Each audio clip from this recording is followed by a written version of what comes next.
Can you hear me? Yes. Okay. Sorry. I don't know what happens sometimes. I know the phones are very sensitive. Why it would shut off? But anyway, I will try not to move it at all. Are you using a cell phone? Yes, but that's if I don't move it, and I keep it right here, I think I won't have any problem. What's the last thing you heard? Hello. That was the last thing you heard? Yes. All right. Okay. All right. The question, for my purposes only, is this your first book? No, I did I published a humor book back in the 80s. All right. Now, is this one self-published? Yeah, now it is, but it's going to be, I'm talking it towards getting agents to represent it and get it, published with a big publisher. Now, not who was the book written for, but instead, who's actually buying it? Do you have any real data on that? Any hard insight, male, female, age range, any idea? No, I really haven't looked at it. I've only had it available on Amazon.com, and basically really just to trademark the Cougar complex is now my registered trademark. Anything that we do on the internet, we have this extremely short attention span we have to deal with. It's measured in seconds. Average length of time spent on a web page, somewhere between 2 and 6 seconds. That's especially true with internet radio, probably measured in nanoseconds or milliseconds. So what we want to do right up front, we want to get something that's going to cause people to stop, pay attention, and listen. So again, in regards to this book, and for my purposes only, in a single sentence, what is it you would say that sets this book apart from the other 1.2 million books that came out last year alone? What sets this book apart is that it's a great read and it's something that everybody's interested in.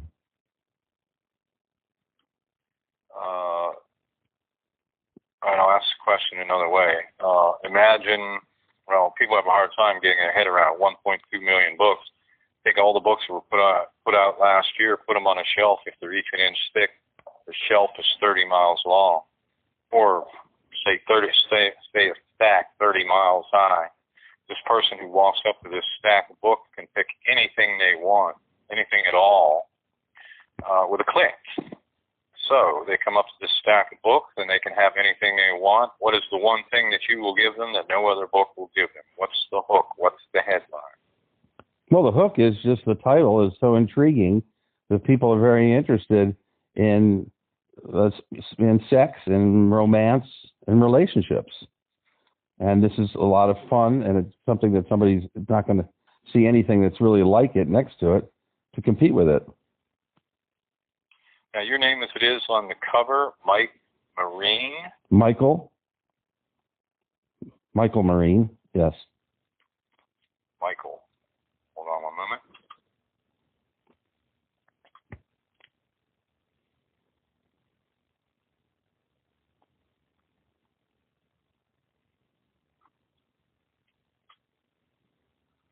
And the title is The Cougar Complex? Yes.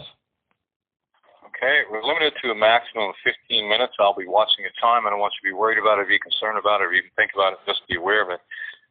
Common sense. So we have roughly 15 questions, which we do. Each answer should be about a minute in length. It's going to be impossible for you to judge how long you're talking when you're thinking about what you're saying and concentrating on the volume of your voice and all of that. So let me worry about all of that. I'll be timing everything. If it looks like we're going to come in short, I'll ask some very general, easy to answer kind of questions. If it looks like we're going to go long, we'll have to skip some questions, of course. What we really want to avoid here are two things. First, the one word or very short answers, and we blow through your interview in a few minutes flat. Or the reverse, which is ask a question 15 minutes later, waiting to ask the second question. When I get to the end, I do a wrap-up for the show. It's going to sound very much like I'm hanging up. I'm not really hanging up. If you hang up, a big alarm goes off. So even though it sounds like I've hung up and gone away, it might be as long as 2 minutes. Just stay there. I'll come back, talk about the things we need to talk about at that time. I think one of the main things to know here is this is not blog talk radio. This is going to be edited at a professional level several times, several people, different parts of the country. They're going to go so far as going to take the breath out from between your words in 1/10 second intervals. They're going to cut it up with a little pair of electronic scissors and paste it all back together. together again. Those rock solid, perfect. So there's really nothing we can do that will mess it up. Oohs and ahs don't matter. Pregnant pauses don't matter. If you need to stop and think about the answer to a question, that's fine. If you make a mistake, you can back up and correct yourself. You can fall right out of your chair. It's not going to make any difference. We can fix anything in editing. If you can imagine the two of us sitting at a table, I have a recorder. I ask the question, point the recorder at you. Your goal is to get the words on the tape any way that you can. If you can get the words on the tape, we can fix them on the other end and make them sound good. It's not like we're going to start at the beginning and you have to be perfect the whole way through to the end or anything like that. We'll be doing it step by step, question by question. It's very easy to do, as you'll see. A few things we really need to concentrate on, several of which are already mentioned. First, volume problems, so we want to be too loud. Secondly, the attention span, so we want to be too fast. We want to sound excited without sounding manic, of course. Whatever you do, don't sound salesy. And you want to speak in sound bites. When I say sound bites, sometimes people think I mean short sentences. But what I mean are short, powerful phrases to get directly to the point. Again, because of the audience we're dealing with, they're 2-second attention span. And in fact, this is radio, and our voices are really the only thing we have to make any impression on anybody whatsoever. So many times I'll interview people, and I'll say, tell us about this book, please. I hear, oh, they sit up backwards, and it's all pretty good. I said, oh, my, somebody read it about that, good, yes. At that point, the entire audience is just gone. So what you want to do when I ask a question, you want to answer it immediately, entirely, short, condensed version. Boom. And then build on that answer over the course of the next minute or so. If you can manage to do that at least some of the time, we'll avoid having people be bored or frustrated because they're not hearing the answer fast enough, clicking away. There are two questions that are very important in regards to making this work something that will actually produce results. The first one of which is, if you could compare your book with any book out there we might already be familiar with, which book would it be and why? Trust me when I tell you, we can talk for 3 hours. People won't get it. This is radio. And as they're listening, they're staring off into space. All kinds of things are happening around them, drawing their attention. They're fading in and out. The baby's spilling the milk. They're crossing the street or whatever. If I were to say to you of the Barack Obama of marketing, you get a picture in your mind. If, on the other hand, I were saying the Mickey Mouse of marketing, you get a completely different picture.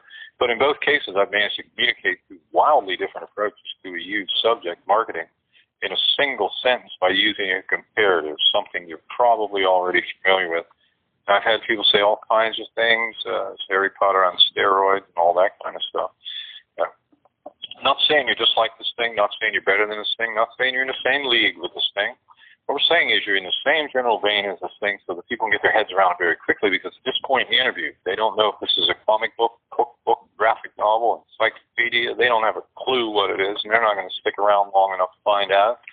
We have to be very clear, very sharp in getting that message between your ears, and the way we do it is by comparing it to something they probably already are familiar with. It doesn't have to be a book, be a movie, TV show, anything that draws the picture in the mind of the listener who's never heard of it, cannot see it, and we're trying to describe it using words only.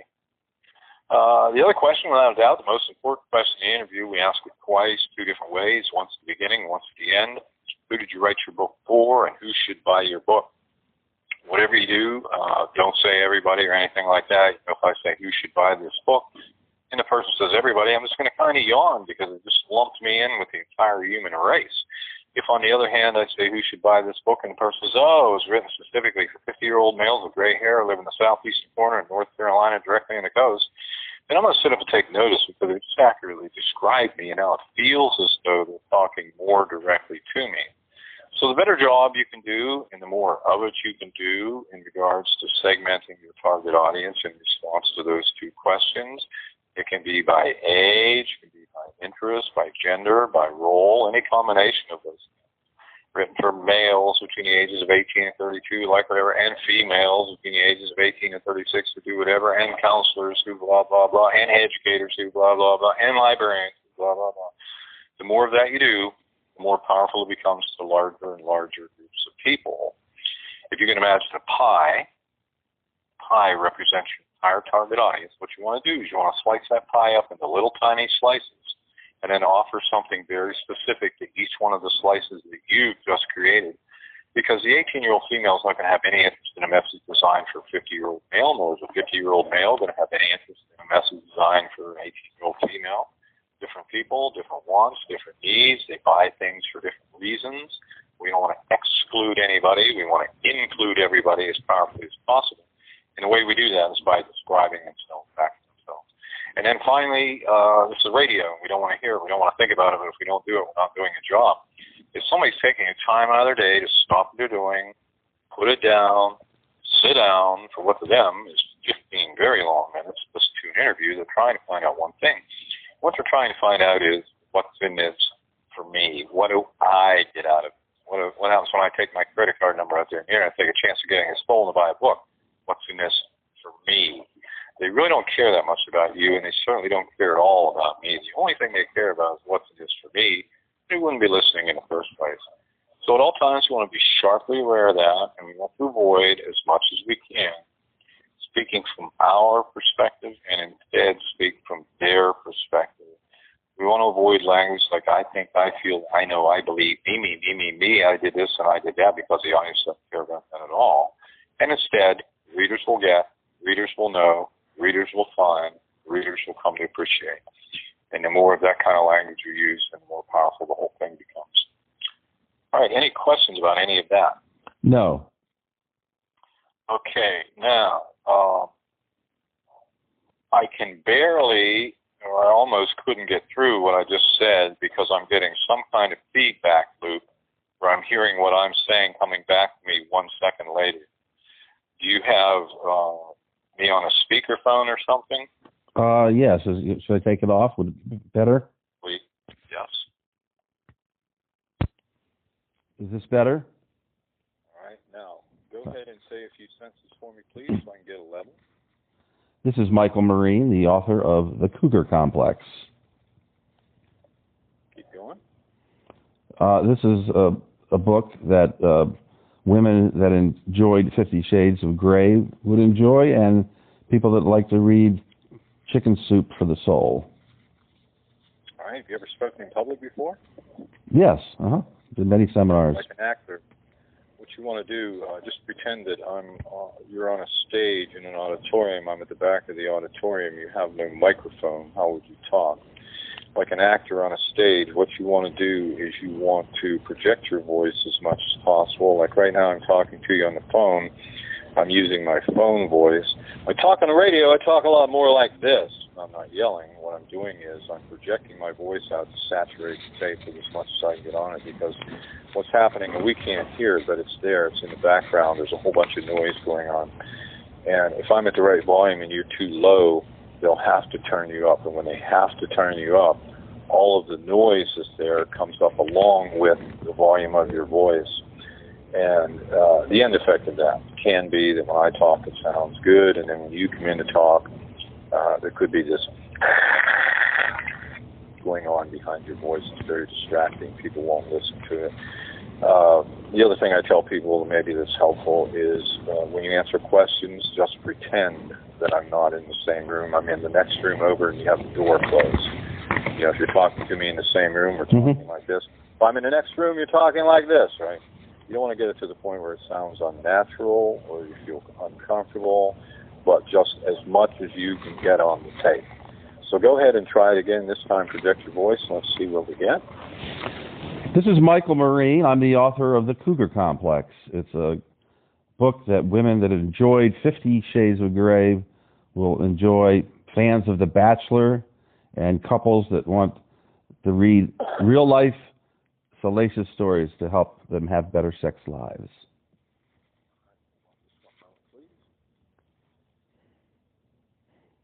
I do a lot of acting, and I have a booming voice. They turn my microphone down all the time when I go on stage because I'm the loudest person there.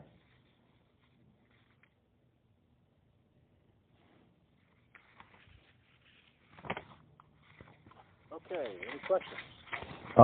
When this thing is finally edited and everything, will I be able to get a copy of it? We'll cover all that when we get to the end. Okay. A whole bunch of emails about that also, but I'll cover that one. Okay, that's fine. Thank you. All right. Let me see. Please. I'm going to put you on hold for about 2 minutes. I'll be right back. Thank you.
and welcome back to the show. This is your host, Don McCauley. Today we're welcoming program author Michael Marine, and he is the author of The Cougar Complex.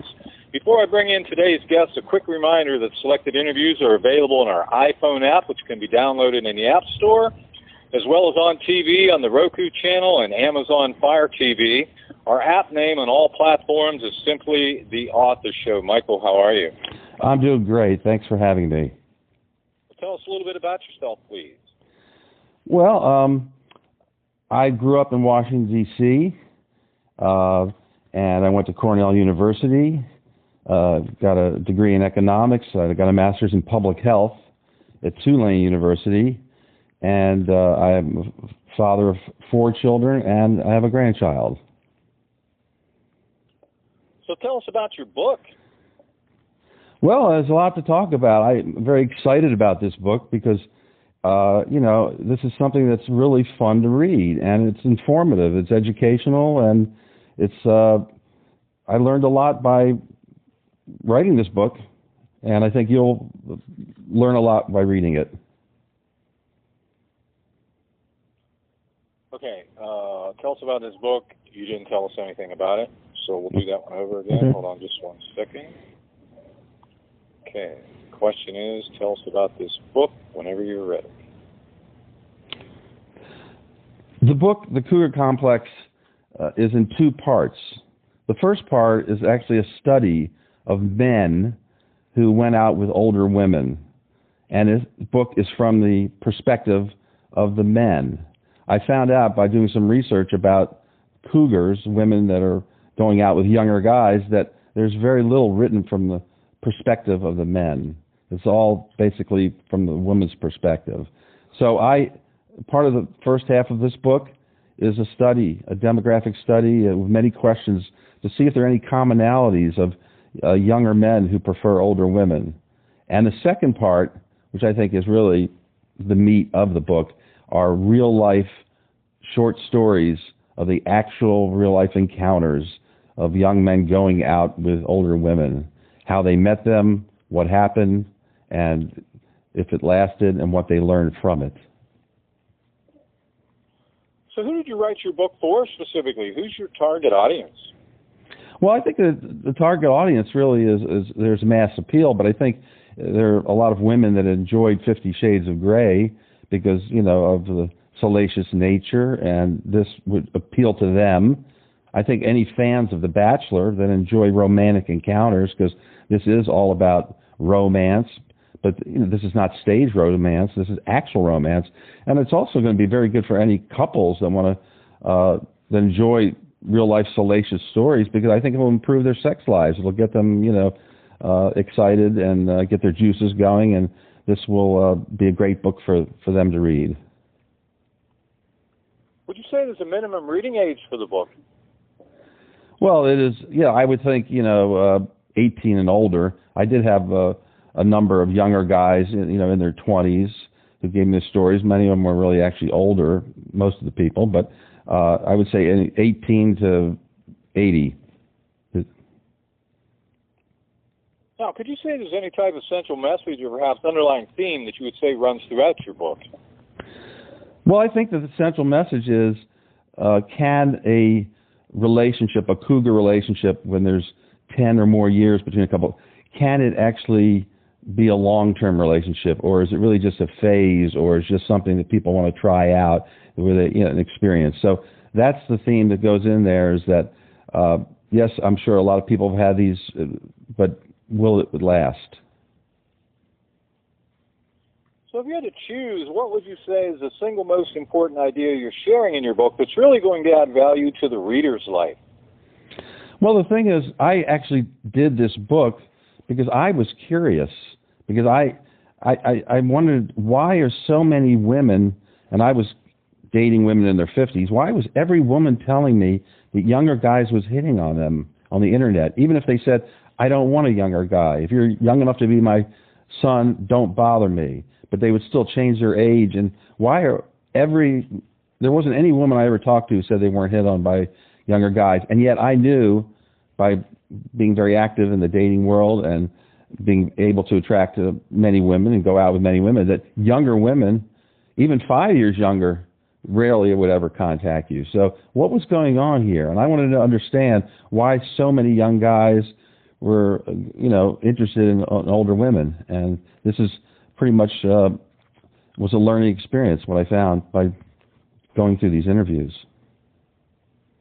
Now, if you can compare your book with any book out there we might already be familiar with, which book would it be and why? Well, I like to say Chicken Soup for the Soul, because I call this book Chicken Soup for the Cougar, because it really has many short, poignant stories that are enjoyable and can be read a few at a time or, all in one sitting. But basically, it's a fun thing to pick up, read a couple stories, and put down. So it's in that kind of appeal to people who like, short, to the point, fun stories that have a beginning, middle, and end, and aren't, taking a long time to read. So how did you get the interviews for this book? Well, that's a good question, because this was going to be one of the hardest things about this book. And originally I was looking for a co-author, a woman co-author, where we would be the Masters and Johnsons of Cougarism. So I did have a woman who was very interested, and she did some interviews, but the interviews came back as bland, general, and they weren't, interesting stories. A lot of the stories that the interviews that I had, I could picture them in a movie scene. So how did I get all these people? Well, finally I came up with an idea, and I put an ad in Craigslist in various cities, and the title was, "Have you ever dated a cougar?" One man told me it was the best ad he ever saw on Craigslist. And so I said, I'll pay you $40 an hour for your stories. So a lot of people wanted to make a few dollars, and of course people love to tell stories about what happened to them. So got many people calling me up, but I want to make sure these stories are interesting. These are not boring stories. This isn't I meet somebody at the bar, we pick them up and go back and have wild sex. No, these are real stories, interesting stories. They're all different, and they're all true. What makes you qualified to write on this topic? Well, I think, I do have a master's in public health. I've always been interested in relationships and in our mental and physical health, and I think that relationships are so important for our health. We find out that married people live longer than single people, and we're finding that it's not as easy to find somebody compatible these days. It's very difficult, even though they're all out there and we can obviously meet a lot of people. So this is something that I think a lot of people are interested in. Now, which theory that you hypothesized on your website did you find to be true? Well, that's a good question, because I did a survey, and basically I had 4 different theories that I was trying to test to see which would work. The first one was what I heard from all these women, and it was amazing how many told me the same thing. They said, "Oh, of course I know why these guys are hitting on me. They want a sugar mama. They want somebody to take care of them financially," and which does seem to make sense. The next one was maybe they're just not satisfied with women their own age, sexually and intellectually. My third theory was maybe they would rather have an older person because there'd be lack of responsibility, commitment in the relationship. A person much older wasn't looking to get married and settle down. And then there's maybe there was a lack of a mother image in their life. The Oedipus complex may be coming in. If you're dating somebody 10 or more years older, are you really looking for somebody to replace your mother? So those were the theories. And what I found to be true, which was a big surprise to me, was these men were not interested in just having a meal ticket. Usually they paid for themselves and often even paid for the women. But basically they found out they really were not satisfied with women their own age. Younger women now are very confused sometimes. They don't really know where they're going in life. They're very possessive, very demanding. A lot of guys find that when they go with an older woman, that this woman knows what she's about. She's not searching for anything. She's relaxed. She's a take charge person. A lot of guys like somebody who's confident, and they don't want to always have all the grief that goes in with a lot of times with younger women their own age. And I think there's a lack of maturity. I'm gonna have to cut you off right there. Sure. I'm sorry. So why do you feel reading your book is a healthy thing to do? Well, I think it's healthy because I think, well, first of all, for men, we have a prostate. So, basically, they've even shown that by men who have more sex have a lower risk of prostate cancer. So that's, from the man side of the view. But for the women's, I think it's just, you'll have a better sex life when you read stories that are romantic. It just gets you warmed up. It gets you in the mood. And, that's going to lead to, a more stimulating sex life with their partner. So what's been your most rewarding experience since publishing your book? Let's see, most rewarding. Well, my most rewarding experience in publishing the book is that the men that are in it are very excited about it, of seeing their stories. And, they've never really revealed these stories to anybody. Nobody's really, asked them what happened throughout their lives. Did they have any fantastic adventures and that happened? And they're very happy to see in writing and hopefully up on the big screen one day. So how would you describe your writing style? Well, I write very conversationally. Even though it's funny, my background has been in finance, but I'm just a writer the writing is just, when you read it, you kind of just easy to read because it's conversational and it doesn't have long drawn out sentences and it's to the point and it makes it easy to read. Sort of like the editing in the Chicken Soup article. They're very tight, and that's the way I have a very conversational tone. And it's funny because writing, being a person in finance, I used to write financial reports when I was working as a controller for a construction company, and the gentleman running it was in his 80s. And I would come into his office and he said, "Michael, sit down, I want to talk to you." And I said, "I see all these reports that I've given to him all over the desk, highlighted." And I said, "Well, what are you doing with all these reports?" He says, I love reading them. So if I can make financial reports interesting, you can be sure that this stories in here are going to be even more interesting. Now, most authors have a very specific reason for writing a particular book. What was your reason for writing this book? Well, I wrote this book because I wanted to understand what was going on, and I was a little disturbed actually, because I looked at myself. I said, when I was 30 years old, I wouldn't want to go out with a 50-year-old woman.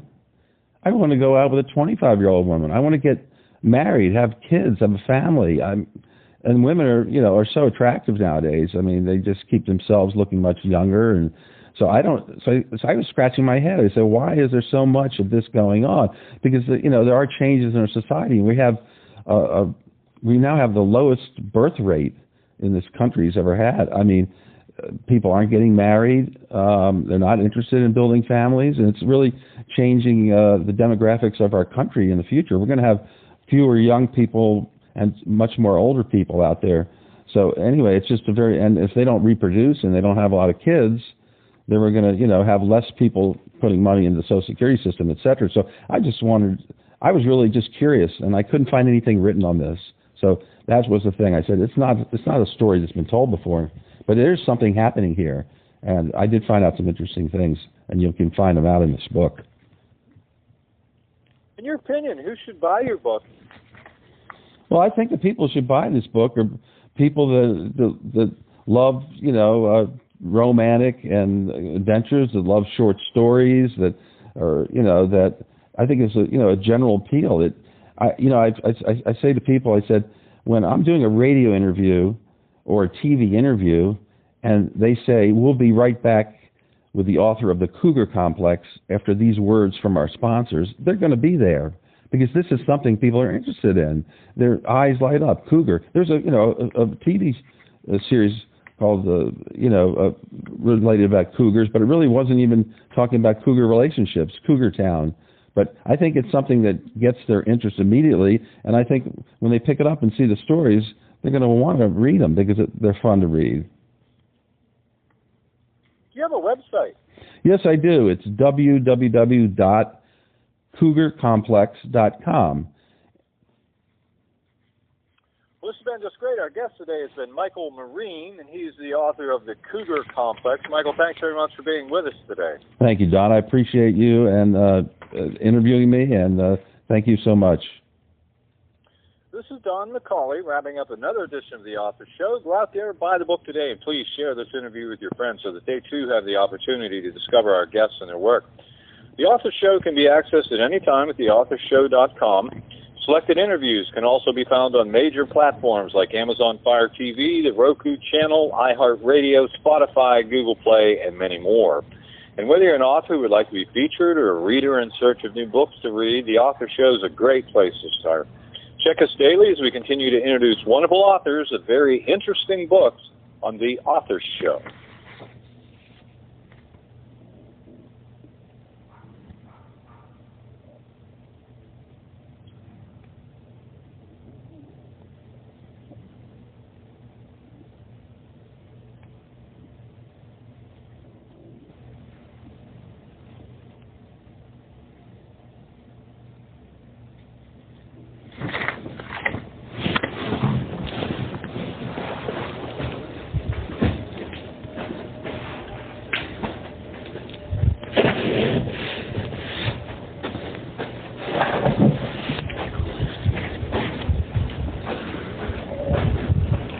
Okay, still there? Yes, sir. It wasn't my best interview. I wasn't great, but I'm sure it still intrigued people. I think overall volume level is good, pacing is good, made it sound very interesting, probably very little editing involved in that one also. I feel very good about it. So what happens from here? The recording goes from each of them. They will edit it, put bumpers and music on it, put it out there, and I tell folks, this is very much like having a store inside a shopping mall. We get tens of thousands of people through the front door of the mall, so to speak, and where they end up going, what they end up doing, what they listen to, completely up to them. It's based on their awareness, their interest level. Show has done tremendous things for a lot of people. Zero for a few others, and that's because we live in a world today where anybody can create a book. Last year, somewhere around 1.2 million people did. And in that group, there are books that are just simply not marketable. But the reverse, those that do have something, it shows just torn the roof off for a lot of those people because of the very high traffic they have. But the actual process is it goes from me to them, starts to go through editing. As it goes through editing, they'll send you all kinds of information, keep you informed, let you know what's happening.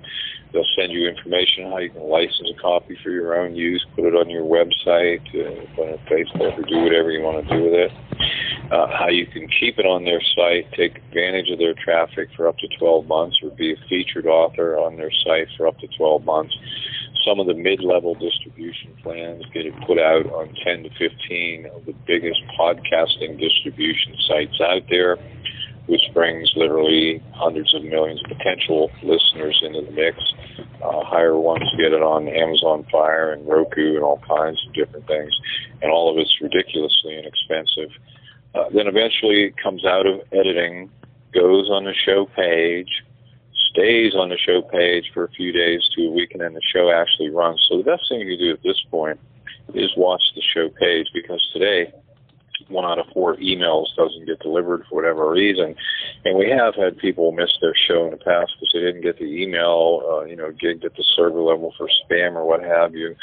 And that's unfortunate because they can't go in there and back up 1 gazillion people by one day because somebody misses a show. But if you're watching the show site, that can't possibly happen because the show will not run until it appears on that page and stays there for a while. So even if you don't get any of the emails, you'll still know what's happening and when. Length of time, I never know. I watch the site like everybody else, but, I would say definitely start watching tomorrow. kind of keep checking it every few days until you see your name coming up from the bottom. When you see your name coming up from the bottom, it will have a show date attached to it, and it's at that point that you'll have plenty of time to get the word out there. You're going to be getting emails from a whole bunch of people, but the one you really want to watch for, there'll be an email that will have an attachment. In the attachment are the different distribution options and how you get a copy for yourself and all of that. But in the body of that email, there is a release form. You have to digitally sign that release form and send it back to them before the show can run. So be very diligent in watching spam folders and all of that. And if you don't have it by, say, Monday, give me a holler, call me, let me know you didn't get it, and we'll get it to you some other way. Right, you have some questions. Anything that isn't clear? No, not really. You've made it very clear and very professional. I'm very impressed with the way you approach the whole process. It's a great thing you're doing, and I really appreciate you giving me this opportunity. Okay, very good. Well, we are good to go. All right. So hopefully talk to you then very soon. Okay, thank you. Thank you again. Have a great day. Bye-bye. Have a great